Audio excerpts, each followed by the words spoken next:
Xo'sh, biz hozir trigonometrik formulalardan ayirmani kosinus a minus va ayirmani kosinus alfa kosinus beta plus sin alfa sin beta formulasini bilamiz. Biz hozir shu formulani isbotlashga harakat qilamiz. Isboti quyidagicha.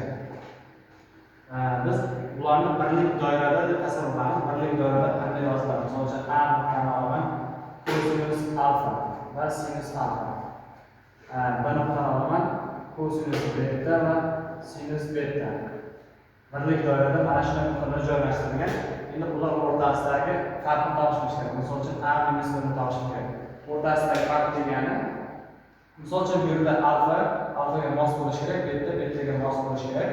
Hop, keyingisi kosinus burchagining farqi bu ikki vektor orasidagi burchakning kosinusi deyiladi. Ya'ni kosinus a minus b, kosinus a minus b, a vektor ko'paygan b vektor ko'paytmasi shaklida ham yozish mumkin.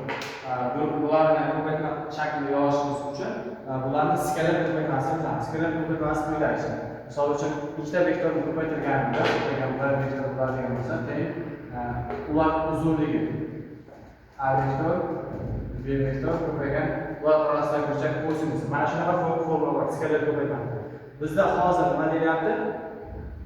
Hop, bizda hozir birlik vektor degan shart bor. Birlik vektor bo'lgani uchun ularning moduli birga teng degan. Ularning moduli birga teng. Misol uchun mana shularning moduli birga teng. Shuning uchun qanday shaklda yozamiz?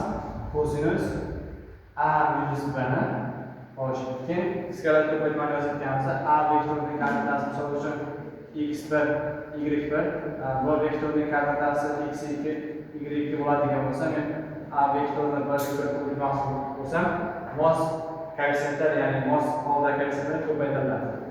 x1 x2 plus y1 y2. Mana shu shaklda yoziladi. Mana bu xuddi shunday shaklda yoziladi. Ya'ni kosinus a minus b degani a vektor ko'paygan b vektor. A vektorining koordinatasi kosinus alfa kosinus beta, kosinus alfa kosinus beta plus b vektorlar ikkalasi ko'paytirilsa sinus alfa ko'paytirilgan sinus beta degan formulasi kelib chiqadi. Xo'sh, keyin bu orqali mana shu formulani topadi. Bu birinchi formulamiz. Hop, ikkinchi formulasini topishimiz uchun, misol uchun qaysi formula trigonometriyada birorta formulani ko'ramiz.